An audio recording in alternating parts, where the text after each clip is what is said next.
আশা করি সকলে ভালো আছেন। আজকে আলোচনা করব যে 2003 সাল থেকে শুরু করে 2023 সাল পর্যন্ত যে বাংলাদেশ বার কাউন্সিলে যে বিভিন্ন প্রশ্ন এসেছিল সেগুলো কীরকম ছিল, সেই সাথে বাংলাদেশ জুডিশিয়াল সার্ভিস পরীক্ষা যে প্রশ্নগুলো ছিল সেগুলো আলোচনা করব। তা প্রশ্নটা বলার পরে শুধু খালি উত্তরের ধারাটা বলতেছি, যে আপনাদের হয়তো অনেক উপকার আসতে পারে এবং কাজে লাগতে পারে। এখানে বলা আছে যে দেওয়ানি কাজ বিধি 1908 অধীনে কখন একটি দেওয়ানি মোকদ্দমার রিসিভার নিয়োগ করা যায়। একজন রিসিভার দায়িত্ব সম্পর্কে তো এটা রিসিভার সম্পর্কে বলা আছে 40 এক বিধিতে। আর রিসিভার দায়িত্ব হলো যে জামানত দাখিল করা, তারপরে হিসাব দাখিল করা, তারপরে পাওনা পরিশোধ করা, যদি কোনো কর বাকি থাকে সেগুলো সে জমি থেকে জেলা কালেক্টরে প্রদান করা ইত্যাদি।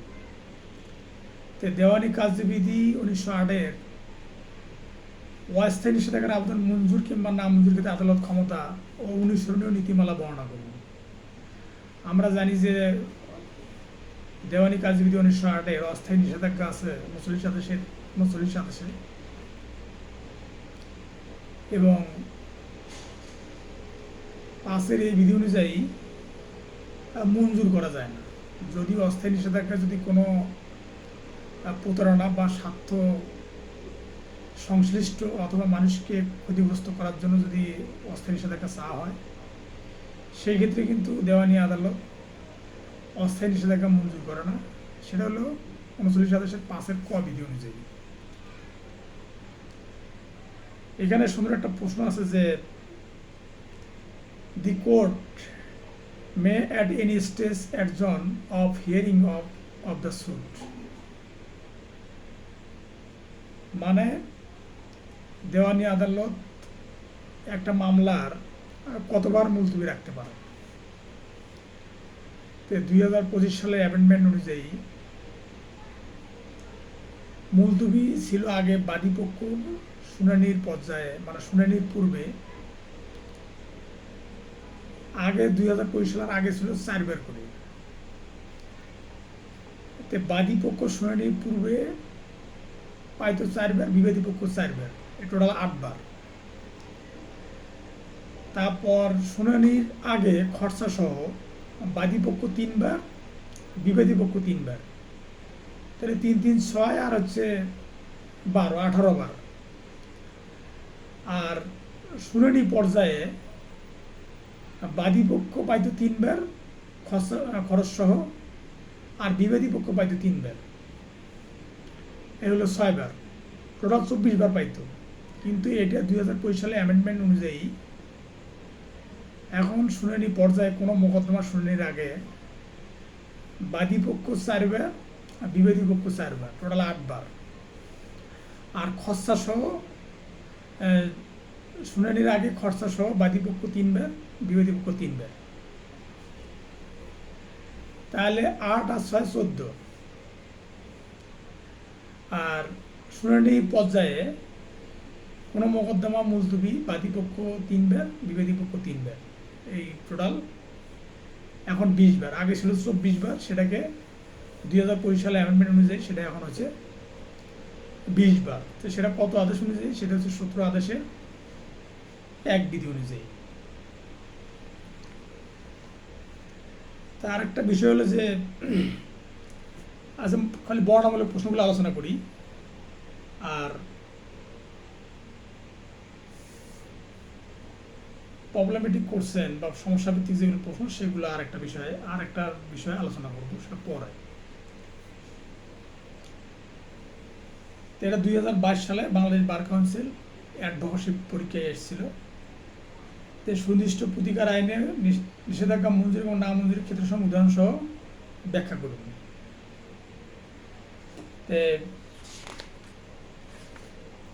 সুনির্দিষ্ট প্রতিকার আইনের নিষেধাজ্ঞা মঞ্জুর এবং না মঞ্জুর।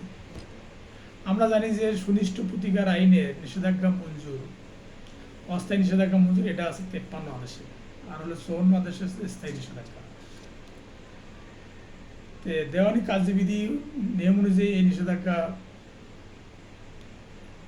পরিচালিত হয়। দেওয়ানি কার্যবিধি নিয়ম অনুযায়ী পরিচালিত হলেও এই নিষেধাজ্ঞার বিষয়টা কিন্তু 53 এবং 54 ধারা অনুযায়ী সুনির্দিষ্ট প্রতিকার আইনে করা হয়।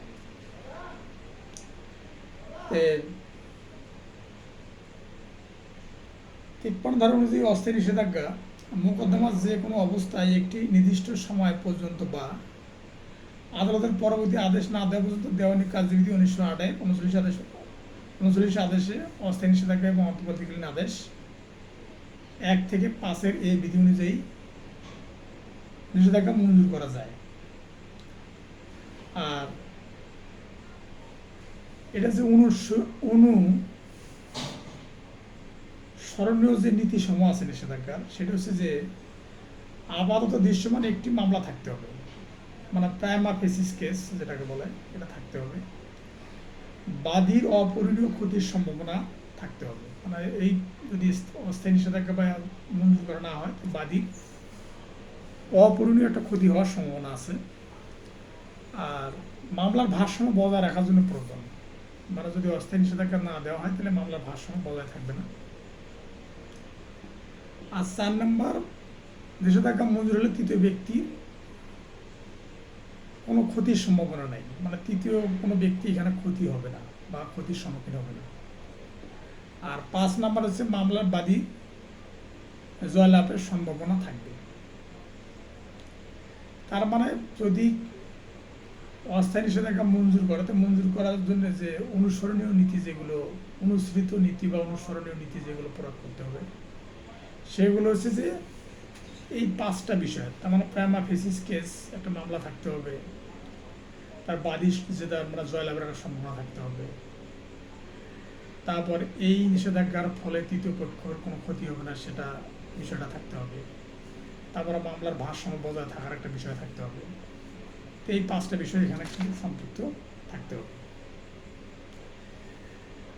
তো সুনির্দিষ্ট প্রতিকার আইনের একটা সমস্যাভিত্তিক প্রশ্ন না বললেই নয়, মানে স্থানীয় সরকার প্রকৌশল বিভাগ সৌন্দর্য বর্ধনের জন্য কয়ের বাড়ির সামনে সরকারি রাস্তার পাশে ফুল বাগান করার উদ্যোগ নেয়। এতে কর বাড়ির সামনে পূর্বোক্ত রাস্তাটি সংকুচিত হয়ে যেতে পারে। উক্তরূপ সৌন্দর্য বর্ধনের কাজ স্থগিতের জন্য নিষেধাজ্ঞা প্রার্থনায় মোকদ্দমা দায়ের করতে চান, ক নিষেধাজ্ঞা পেতে পারেন কিনা। মানে আপনার বাড়ির রাস্তার সাথে এবং আপনি পৌরসভার মধ্যে বসবাস করেন। এখন পৌরসভার লোকজন চিন্তা করতেছে যে এর বাড়ির রাস্তার পাশ দিয়ে আমরা একটা সৌন্দর্য বর্ধনের জন্য আমরা ফুলের মানে রাস্তাটা সংকুচিত করে বা রাস্তাটা ফুল বাগান তৈরি করার জন্য চিন্তা ভাবনা করতেছে ইউনিয়ন পরিষদ বা পৌরসভা। তা এখন আপনি বুঝতেছেন যে যদি এটা হয় তাহলে দেখা যাচ্ছে যে আপনার বাসার থেকে বের হতে বা আপনার রাস্তাটা ছোট হয়ে আসবে, সংকুচিত হয়ে আসবে। তা সেক্ষেত্রে আপনি চান না যে নিষেধাজ্ঞাটা হোক, সেক্ষেত্রে আপনি চান না যে রাস্তাটার অর্ধেক রাস্তা ফুলের বাগান বা সৌন্দর্য বর্ধনের জন্য কাজে লাগবে। তাই আপনি এই জন্য একটা নিষেধাজ্ঞা চাচ্ছেন। তা সেই নিষেধাজ্ঞাটা কি আদালত মঞ্জুর করবে কিনা, এটা হলো বিষয়। তো এখানে হচ্ছে আমরা দেখি যে যদি স্থানীয় প্রকৌশল অধিদপ্তর বা সরকারের কোনো লোক যে সৌন্দর্য বর্ধনের জন্য যদি কোনো কাজ করতে চায়, তাহলে 56D ধারা অনুযায়ী সরকারি কর্তব্য হস্তক্ষেপ করার জন্য স্থায়ী নিষেধাজ্ঞা মঞ্জুর করা যায় না।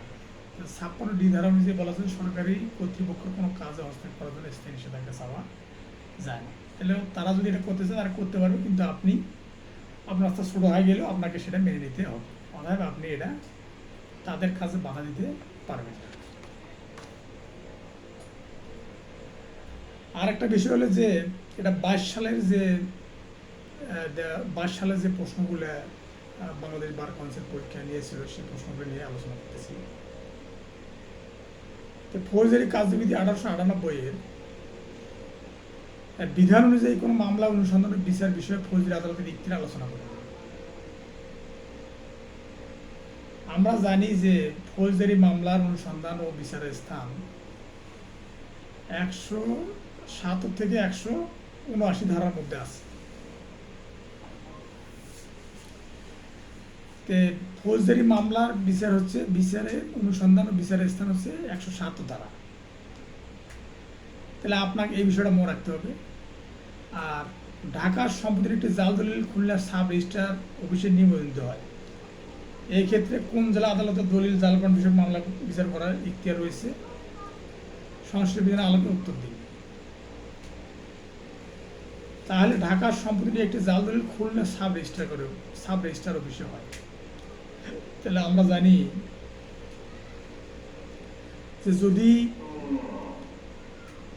কোনো মামলার মানে কোনো অপরাধের যদি স্থান নিশ্চিত না হয়, অনিশ্চিত, সেটা হচ্ছে 185 ধারার মধ্যে, অর্থাৎ ফৌজদারি কার্যবিধি 185 ধারার মধ্যে দেওয়া আছে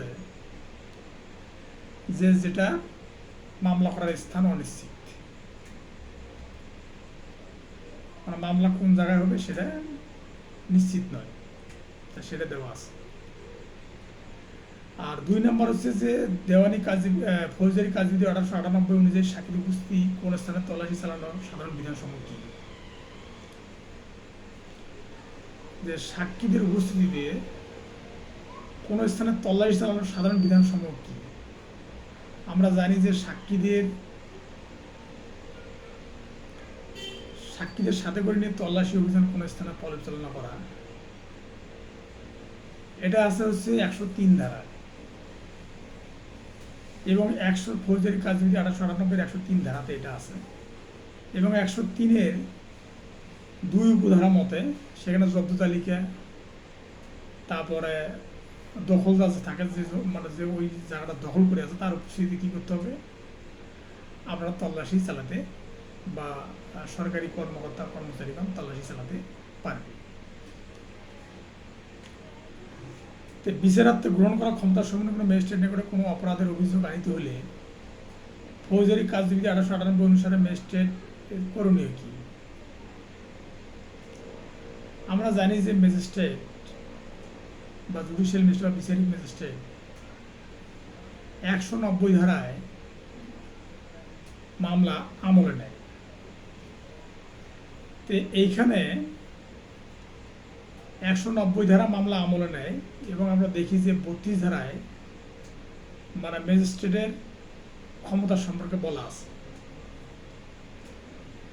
আমরা যদি ফৌজদারি কার্যবিধি কোনো ড্রাফটিং করি বা কোনো মুসাবিদা করি বা কোনো দরখাস্ত লিখি, তাহলে আমাদের লিখতে হবে যদি সেই মামলাটা যদি চুরির মামলা হয়, তারপর মারামারির মামলা হয়, তারপরেও কিন্তু আপনাকে প্রথম মামলাটা নিয়ে যেতে হবে আমলি আদালতে। তো এখানে আপনি আমলি আদালত কি লিখবেন যে বিজ্ঞ মহানগর চিফ মেট্রোপলিটন ম্যাজিস্ট্রেট আমলি আদালত, যদি সাভার হয় সাভার ঢাকা। আর মামলা নং যদি মামলা নাম্বার যদি মামলাটা যদি আপনি যদি জামিনের আবেদন করেন তাহলে সেটা মামলা নং একটা থাকবে, আর যদি জামিনের আবেদন না করেন তাহলে তো মামলা নং থাকবে না, নতুন মামলা হলে তো মামলা নং থাকবে না। তারপর এখানে সূত্র থাকবে, মানে সূত্র মানে ধারা, মানে আর কত ধারার মামলা। তারপর হচ্ছে যে বাদীর নাম, বনাম বিবাদীর নাম। তারপর বিষয়টা কি হবে? বিষয়টা হবে যে আপনি জামিনে আবেদন করতেছেন, অথবা আপনি এই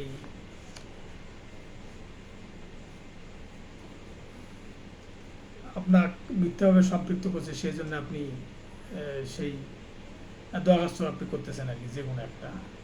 তো এখানে আপনার মুসাবিদার সময় লিখতে হবে যে আমলি বিজ্ঞ মহানগর চিফ মেট্রোপলিটন ম্যাজিস্ট্রেট আমলি আদালত ঢাকা, আর মামলা নং, তারপরে সূত্র মানে কত ধারা মামলা, তার বাদী বনাম বিবাদী, বাদীর নাম বনাম বিবাদীর নাম, তারপর বিষয়, তারপর নিম্ন দরখাস্তকারী এই মর্মে আবেদন যে দরখাস্তকারী একজন নিরীহ বা আইনের প্রতি শ্রদ্ধাশীল ব্যক্তি পড়ায়। 2 নম্বর হচ্ছে যে দরখাস্তকারী গ্রামের সহজ সরল মানুষ, মানে আপনি যাবতীয় বিষয় লিখবেন। লেখার পর তারপরে বিনীত নিবেদক ইতি লিখে আপনি এটা শেষ করবেন। এইভাবে দরখাস্ত বা মুসাবিদা করা হয়ে যাবে। তো যাই হোক, এখন তাহলে আপনাকে আমলি আদালতে মামলা করতে হবে। তাহলে 190 ধারা অনুযায়ী আপনি কি করবেন, যে জুডিশিয়াল ম্যাজিস্ট্রেট আদালতে, আমলি আদালতে আপনি মামলাটা দায়ের করবেন। আর যদি জেলা ম্যাজিস্ট্রেট আন্ডারে হয় বা জেলা ম্যাজিস্ট্রেট কাছে কোনো বিষয় জানেন, যেমন 140 ধারা, 145 ধারা, 133 ধারা, তো সেইগুলো হচ্ছে যে আপনাকে 190(3) উপধারা অনুযায়ী আপনাকে সেটা মামলা দায়ের করতে হবে। আর 191 192 ধারা অনুযায়ী আমলি আদালত এটা কি করে, এটা প্রক্রিয়া মানে এই মামলাটা স্থানান্তর করার জন্য বা এই মামলাটাকে দায়রা জজে দেওয়ার জন্য সেটা পরিকল্পনা করে। এবং 193 ধারা অনুযায়ী দায়রা জজ মানে কেসের মামলা ধারা অনুযায়ী বা মামলার ইতিহাস অনুযায়ী এই মামলাটা তখন কি করে দায়রা জজে পাঠিয়ে দেন। তো যাই হোক, একটি মামলায় এইচের বিরুদ্ধে পেনাল কোড 1860-এর 302 ধারা অভিযোগ গঠিত হয়। সাক্ষ্য প্রমাণ হয় যে এইচ তার স্ত্রী ডাব্লিউকে আঘাত করতে গিয়ে ডাব্লিউর কোলে থাকা তাদের বাচ্চা সি আঘাত করে। 14 দিন পর সি মারা যায়। এটা প্রমাণিত হয়েছে যথাযথ চিকিৎসা পেলে হয়তো সি বেঁচে যেতে পারত। সংশ্লিষ্ট আইন উল্লেখে ওই এর আইনজীবী হিসেবে তার খালাস কিংবা শাস্তির জন্য আপনার যুক্তিমালা প্রস্তুত করুন। আমরা জানি যে 299 ধারায় আছে, দণ্ডবিধি 299 ধারা আছে অপরাধজনক নরহত্যা। তো অপরাধজনক নরহত্যা এবং 300 ধারায় খুন। অপরাধজনক নরহত্যা এবং খুনের যে মোটিভগুলো বা যে উদ্দেশ্য বা উপাদান, অপরাধজনক নরহত্যা এবং খুনের প্রায় সেম কোয়ালিটি, কিন্তু কাজের গতি এবং প্রেক্ষিতে সেটা কি হবে, সেটা অপরাধজনক নরহত্যা এবং খুন হিসেবে আখ্যায়িত হবে। তাই আমরা এখানে দেখি যে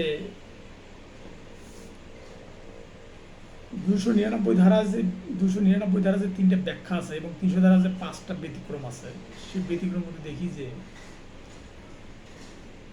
এখানে এইচ তার স্ত্রীকে মারার জন্য কিন্তু উদ্যত হয়েছিল, তার সন্তানটাকে মারার কোনো পরিকল্পনা ছিল না। তো এখানে মারার জন্য সে কিন্তু এখানে আমরা দেখি যে কিন্তু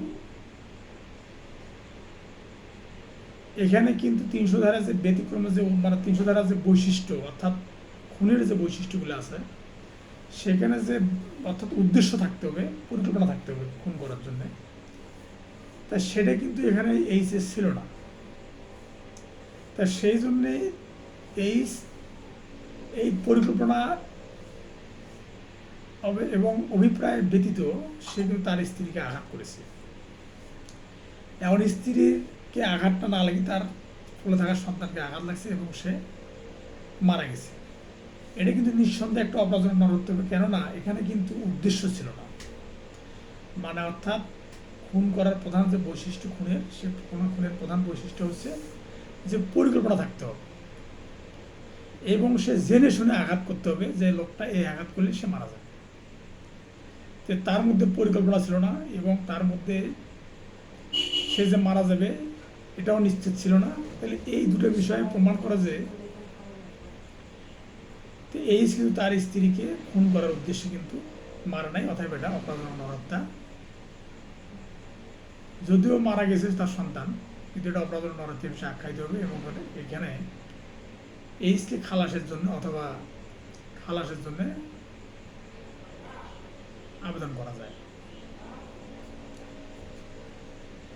আর একটা বিষয় হলো যে দণ্ডবিধি 1860-এর সাধারণ ব্যতিক্রম সব বর্ণনা করুন। আমরা জানি যে দণ্ডবিধি 1860-এর সাধারণ ব্যতিক্রম হচ্ছে 76 থেকে 106 ধারা,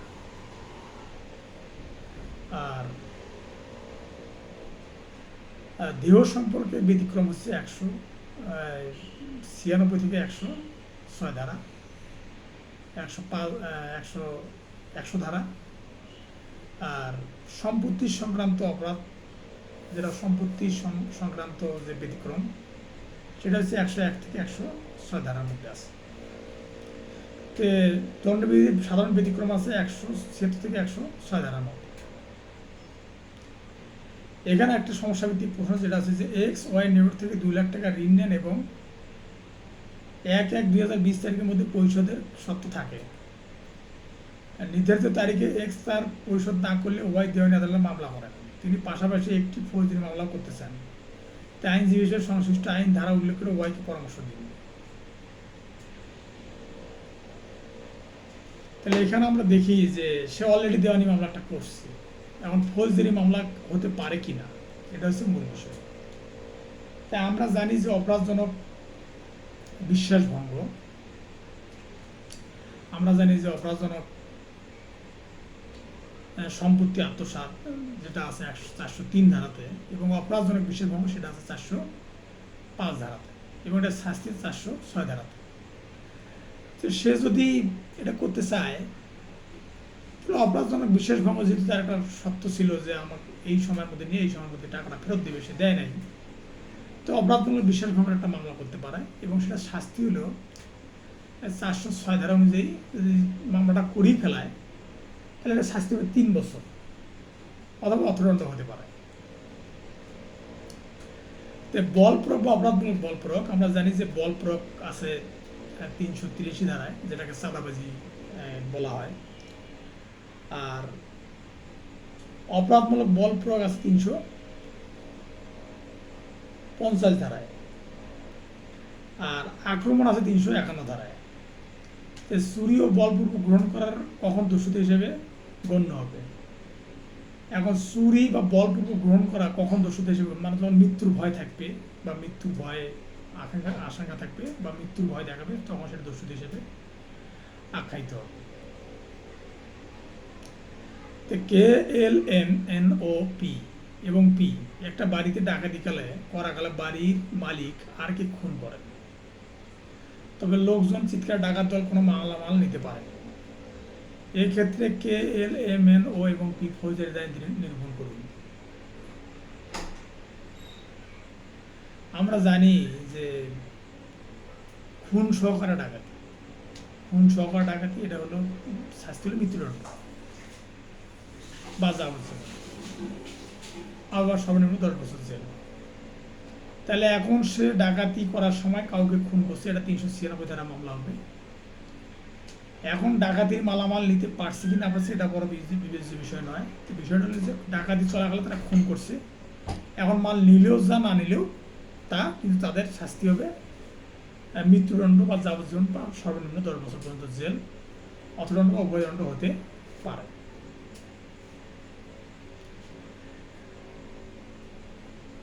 তার একটা বিষয় হলো যে সাক্ষ্য আইন সকল দোষ স্বীকারোক্তি, সকল স্বীকারোক্তি দোষ স্বীকারোক্তি নয়। ব্যাখ্যা করুন। আসামি পুলিশের হেফাজতে থাকলে আসামি নিকট থেকে প্রাপ্ত তথ্য কতখানি প্রমাণ করা যেতে পারে?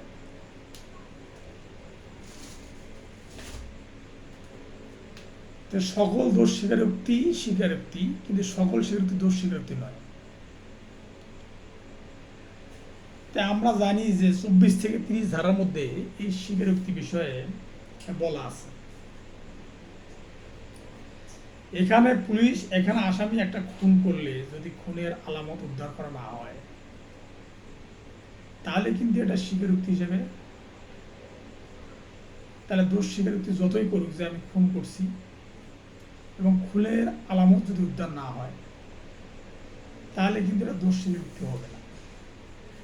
মানুষ অনেক বিবৃতি বা অনেক কথা বলে, যে কথাগুলোর মধ্যে অপরাধের সাথে সংশ্লিষ্ট এবং নিজেকে জড়িয়ে অপরাধের সাথে সম্পৃক্ত থাকার বিষয়টা যুক্ত থাকে বা সংযুক্ত থাকে, বা নিজের দোষের কথা স্বীকার করে এবং সেই দোষ স্বীকারের মধ্যে দিয়ে আলামত উদ্ধার করা এবং কোনো মোটিভ সৃষ্টি করার মধ্যে দিয়ে যদি দোষী প্রমাণিত হয়, তাহলে তার ওই আসামির বা অভিযুক্তের যে উক্তি, সেটাই দোষ স্বীকারোক্তি হিসেবে আখ্যায়িত হয়। আমরা সাক্ষ্য আইন 1872-এর 24 থেকে 30 ধারার মধ্যে এই দোষ স্বীকারোক্তি এবং স্বীকারোক্তি বিষয়গুলো জানতে পারি। আমরা জানি যে দোষ স্বীকারোক্তি দুই ধরনের হয়, একটা হচ্ছে বিচার বহির্ভূত, একটা বিচারিক স্বীকারোক্তি, আর একটা হচ্ছে বিচার বহির্ভূত স্বীকারোক্তি। তো বিচারিক স্বীকারোক্তি সেটা যেটার কারণে মানুষের অভিযুক্ত শাস্তি হয়, আর বিচার বহির্ভূত স্বীকারোক্তি সেইটা যেটার জন্য কোনো শাস্তি হয় না। তা আপনি যে বিবৃতি দিবেন এবং যে বিবৃতির মধ্যে দোষ থাকবে এবং অপরাধ থাকবে এবং অপরাধের সাথে সংশ্লিষ্ট থাকবে, সেটা হচ্ছে দোষ স্বীকারোক্তি। মানে একটা উক্তি, অর্থাৎ যে উক্তির মধ্যে দোষ থাকে সেটা হচ্ছে দোষ স্বীকারোক্তি, এটা হচ্ছে এক কথায়। আর যেটার মধ্যে দোষ থাকে না, তো সেটা তো মানুষ বিভিন্ন রকম কথা বলে, সে কথার মধ্যে তো আর এটা সম্পৃক্ত নয়। যাই হোক, আমরা সেটা 24 থেকে 30 ধারার মধ্যে আমরা দিতে পারবো। আর আমরা যদি বলি যে স্বীকৃতি, তা আমরা জানি যে 18 ধারায় স্বীকৃতি আছে সাক্ষ্য আইনের, এবং যে 115 ধারায় স্টেবল বা সহকার্যজনিত বাধা, এটাও একটা আছে। তাহলে এই বিষয়গুলো আমাদের মাথায় থাকতে হবে যে কোথায় কি আছে। সাক্ষ্য আইনে একটা প্রশ্ন যে একটা চা বাগান বিক্রয় দলিলে বাগানের নকশা সন্নিবেশিত হলো, নকশায় ভুলবশত বাগানের চতুর্দিকের রাস্তা অন্তর্ভুক্ত করা হয়নি। দলিলে অনুল্লিখিত রাস্তাটি চা বাগানের অংশ হিসেবে প্রমাণের জন্য মৌখিক সাক্ষ্য প্রদান করা যাবে কি? সংশ্লিষ্ট আইনের আলোকে উত্তর দিন। আমরা জানি যে সাক্ষ্য আইনের 22 ধারাতে মানে কোনো দলিলের জন্য মৌখিক সাক্ষ্য গ্রহণযোগ্য, কিন্তু 91 ধারা অনুযায়ী যদি কোনো বিষয়ে চুক্তি হয়, সেটার ক্ষেত্রে কিন্তু মৌখিক সাক্ষ্য গ্রহণযোগ্য নয়। মানে আপনি দলিলের বিষয়বস্তু প্রমাণ করার জন্য মৌখিক সাক্ষ্য প্রাসঙ্গিক 22 ধারা, কিন্তু যদি কোনো চুক্তি বা সম্পত্তির অধিকার বিষয়ে যদি কোনো কিছু সম্পাদিত হয়, তাহলে কিন্তু সেটা কিন্তু আর মৌখিক সাক্ষ্যের উপর ভিত্তি করে না। এখানে আমরা দেখি যে চা বাগানের কথায় মানে যদি চুক্তি একটা হয়ে গেছে, তাহলে সাক্ষ্য আইনের 91 ধারা অনুযায়ী মৌখিক চুক্তি এখানে গ্রহণযোগ্য হবে না। তাহলে দলিল অনুকৃত রাস্তাটি চা বাগান অংশ হিসেবে প্রমাণের জন্য মৌখিক সাক্ষ্য প্রদান করা যাবে কি? এটা অবশ্যই যাবে না, কারণ যেহেতু এটা একটা চুক্তি হয়েছে, এই জন্য এখানে সম্ভব না। তো দেওয়ানি ও ফৌজদারি মামলা প্রমাণের দায় ভিন্নরূপ কি? প্রমাণের দায় সংক্রান্ত সাক্ষ্য আইন এর বিধানাবলী আলোকে বিস্তারিত লিখুন। তো দেওয়ানি ও ফৌজদারি মামলা প্রমাণের দায় ভিন্নরূপ কি? এটা অবশ্যই না, কারণ প্রমাণের দায় সংক্রান্ত আমরা জানি যে প্রমাণের দায় 101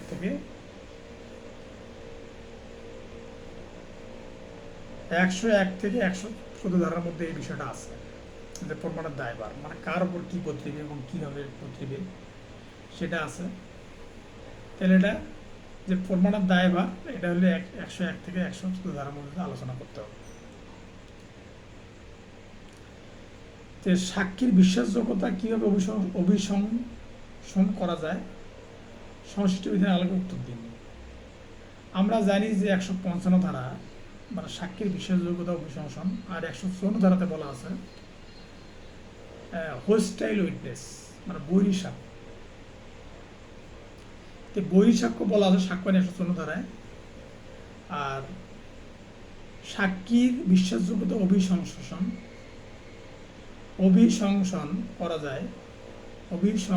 করা যায়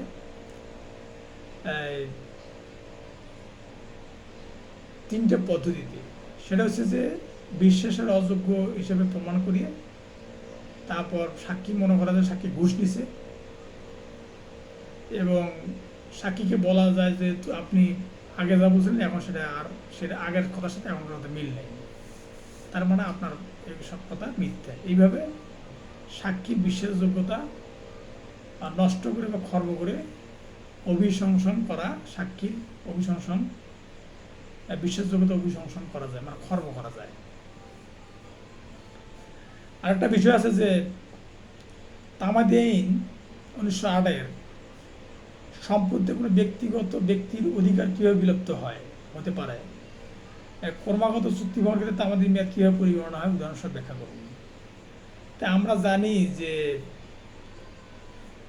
26 ধারা আছে সুখ অধিকার, অর্থাৎ দখল বলে মালিকানা সত্ত্ব লাভ। আর 28 ধারা তামাদি আইন 28 ধারাতে আছে বিলুপ্ত। 28 ধারাতে বিলুপ্ত কি, যদি কোনো মানুষ যদি একটানা 12 বছর বিনা বাধায় যদি ভোগ দখল করে, তাহলে কিন্তু 12 বছর পর সেই সম্পত্তিকে অধিকার তার কি আছে, যে পূর্ববর্তী মালিক তার অধিকার বিলুপ্ত হয়ে যায়। আর 26 ধারাতে কি হয়, সেটা হচ্ছে যে 26 ধারাতে যদি সরকারি সম্পত্তি হয় 60 বছর ভোগ করার পরে সে সুখ অধিকার অর্জনে মামলা করতে পারবে। আর বেসরকারি হলে 20 বছর পরে সে সুখ অধিকার 2 বছরের মধ্যে সুখ অধিকারে মামলা করতে পারবে। আর 28 ধারায় কী হয়ে যায়, যদি প্রকৃত মালিক যদি তার সম্পত্তি 12 বছর কোনো খোঁজখবর না নেয়, তো সেই সম্পত্তির অধিকার কী হয়ে যায়, মালিকানা বিলুপ্ত হয়ে যায়। তো ক্রমাগত চুক্তি ভঙ্গের ক্ষেত্রে তামাদি মেয়াদ কীভাবে পরিগণনা করা হয়, আমরা জানি যে 9 ধারাতে আছে সময়ের অবিরাম চলন, আর 23 ধারাতে বলা আছে সময়ের অবিরাম চুক্তি ভঙ্গ। মানে অবিরাম চুক্তি মানে আমরা কন্টিনিউ চুক্তি ভঙ্গ করতেই থাকে। এটা একটা বিষয়। তাহলে এক্স দাবি করেন যে ওয়াই তাকে দাদা দিকে প্রতারণার মাধ্যমে 15/3/2025 তারিখে একটি দলিল সম্পাদন করেন। দলিলটি গত 19/3/2020 তারিখে নিবন্ধিত হয়। এক্স বিশেষ 18/3 তারিখে প্রথম জানতে পারেন। অতঃপর এক্স 18/4/2024 থেকে 2016 তারিখে আবেদন করা হয় এবং 22/5/2016 তারিখে দলিলটি সহিমোহরি প্রাপ্ত হয়। এক্স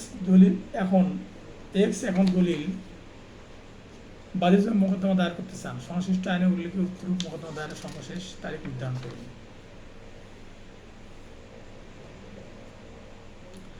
আমরা জানি যে 18 ধারায় মানে অর্থাৎ তামাদি আইনে 18 ধারায় প্রতারণার ফলাফল সম্পর্কে বলা আছে। আর প্রতারণার ফলাফলটা 91 অনুচ্ছেদ অনুযায়ী, অর্থাৎ প্রতারণা সম্পর্কে যদি প্রথম জানতে পারবে সেদিন থেকেই তারপরের দিকে 3 বছর সময় গণনা করা হবে, সেটা 91 অনুচ্ছেদ অনুযায়ী। তাহলে 3 বছরের মধ্যে, অর্থাৎ দলিলে প্রতারণা বা কোনো প্রতারণা বিষয়ে প্রথম যেদিন জানতে পারবে তারপরে 3 বছর। এটা হচ্ছে তামাদি আইন 1908-এর প্রথম তফসিল অনুযায়ী অর্থাৎ মামলা সম্পর্কে তামাদি মেয়াদ, সেখানে কিন্তু এই বিষয়টা বলা আছে। সেই অনুযায়ী তা কী করতে হবে, যে ক্ষেত্রে চুক্তি ভঙ্গ করলে প্রতি ক্ষেত্রে নালিশের কারণ সৃষ্টি হয়, সেই প্রতিটি ক্ষেত্রে নতুন করে তামাদি মেয়াদ গণনা শুরু হবে। অর্থাৎ প্রতারণার ফলাফল যেদিন প্রথম জানতে পারবে সেদিন তার পর থেকে কী করতে হবে, তাকে 3 বছর সময় হবে। 3 বছরের মধ্যে দলিল বাতিলের জন্য মোকদ্দমা দায়ের করতে হবে।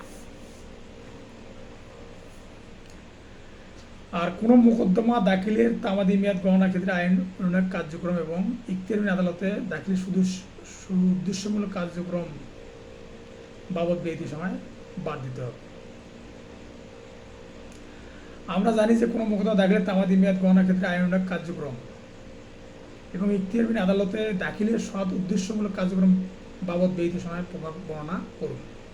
আমরা জানি যে তামাদি আইনের 14 ধারায় বলা আছে যে ইখতিয়ারবিহীন আদালতে সরল বিশ্বাসে মামলার সময় বাদ দিতে হবে, সে বিষয়টা এখানে বলা আছে। আর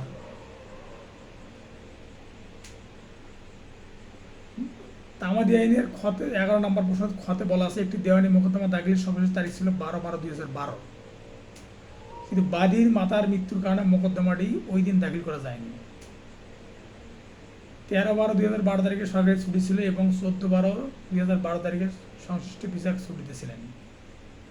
এখন মোকদ্দমাটি দাখিলের ক্ষেত্রে তামাদি আইন 1908-এর 5 ধারা সুবিধা পাওয়া যাবে কি? অবশ্যই যাবে না। কারণটা কি, মানে তামাদি আইনের 4 ধারা বলা আছে, 4 ধারাতে বলা আছে যে বন্ধের দিন খোলার দিন,